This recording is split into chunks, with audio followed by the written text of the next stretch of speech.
আলোচনাত মিলিত হ'ম। তাৰ পিছত চৰকাৰে কি সিদ্ধান্ত দিব সেই কথাটো আমি ৰাইজক অৱগত কৰিম, অসমবাসী আৰু সংবাদ মাধ্যমক আমি অৱগত কৰিম। আৰু ইয়াৰ পিছত এই অঞ্চলত জীৱন যাপন কৰি থকা ৰাইজৰ যি এটা মানে এই 10 দিনত মানে দিন ৰাতি টোপনি নোহোৱাকৈ কোনো মানে খাদ্য মানে কোনো সা সুবিধা নোহোৱাকৈ এই গৰমত আৰু এই মানে ল'ৰা ছোৱালী মানে আমাৰ কণ ল'ৰা ছোৱালী আছে, কিছুমানে বেমাৰত পৰিছে, আনপিনি দি বৰষুণ দি আছে, এতিয়া আকৌ ৰ'দ দিছে, আমাৰ ঘৰ বাৰী নাই, আমাৰ সা সম্পত্তি নষ্ট হৈ গ'ল। সেই পৰিৱেশটো আমি যথেষ্ট মানে আৱেগিকভাৱে আমি গ্ৰহণ কৰিব লগা হৈছে, আমি যুঁজিব লগা হৈছে। আৰু ইয়াত নিখিল বড়ো ছাত্ৰ সন্থা TMPকে সদায় আপোনালোকৰ লগত আছে। আৰু এই যে আমি আলোচনা কৰিম, ইয়াত আপোনালোকে গুৱাহাটী মহানগৰক যেতিয়া এখন চিঠি লিখনি দিছিল, মই দেখিবলৈ পাইছোঁ এই অঞ্চলত আপোনালোকে নামকৰণ কৰিছে যে হেংৰাবাৰী বৰবাৰী লিচাং নগৰ উন্নয়ন কমিটি, এইটো এটা এই নামেৰে আপোনালোকে এটা লিষ্ট দিছে। আৰু ইয়াত আমাৰ এফচুৰ তৰফৰ পৰাও এটা লিষ্ট সংগ্ৰহ কৰা হৈছিল, ইয়াতো এটা লিষ্ট আছে। তো এটা কমিটি হৈ যাওক ইয়াতে, committee for rehabilitation of evicted families of Borbari, হয় না নহয়? মানে ইয়াত বৰবাৰীত উচ্ছেদিত পৰিয়ালৰ পুনৰ সংস্থাপনৰ কাৰণে এটা কমিটি হৈ যাওক, হয় না নহয়? এতিয়া সভাপতি সম্পাদক কোন হ'ব এইটো মই নকওঁ।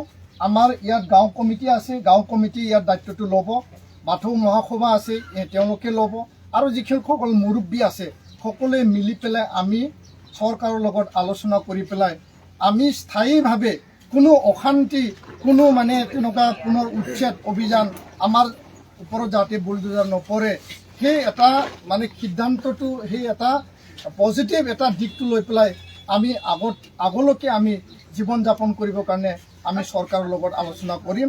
আৰু এই সমস্যা মীমাংসা হ'বই লাগিব, কোনো কাৰণত অমীমাংসিত যাতে নহয়। আৰু আমাৰ বিশ্বাস আছে যে মুখ্যমন্ত্ৰী ডাঙৰীয়াই তেওঁ যিহেতু এটা দৃঢ়তাৰে সেই পদক্ষেপটো সমস্যাটো লৈ পেলাই তেওঁলোকে মানে বুজি উঠি পেলাই যিহেতু দায়িত্ব সহকাৰে লৈছে, দুয়ো মন্ত্ৰীক যিহেতু দায়িত্ব দিছে, তেওঁলোকে ৰাইজক এটা মানে বিশ্বাস আৰু আস্থাত লৈ পেলাই ৰাইজৰ মীমাংসা আৰু দল সংগঠনৰ যি আহ্বান আৰু দাবী সেইটো দায়িত্ব সহকাৰে পালন কৰিব।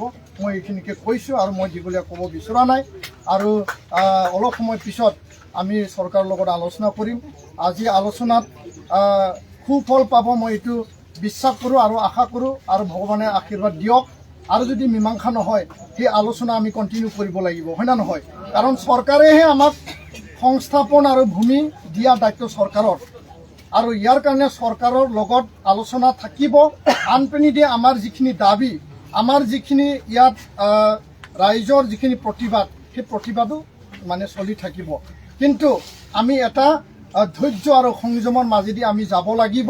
আৰু যিহেতু আলোচনা আৰম্ভ হ'ল, তো চৰকাৰকো আমি সদায় আহ্বান জনাম যে আপোনালোকে অতি সোনকালে ইয়াৰ মীমাংসাটো ওলাব লাগিব, সেই কথাটো আমি আহ্বান জনাম। ধন্যবাদ।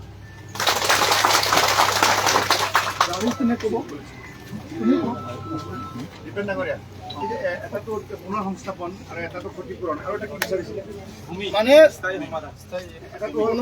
পুনৰ সংস্থাপন, ক্ষতিপূৰণ, আৰু ইয়াত যিখিনি উচ্ছেদিত হ'ল মানে আৰু মানে নতুনকৈ উচ্ছেদ নহয়, মানে বন্ধ কৰিব লাগিব।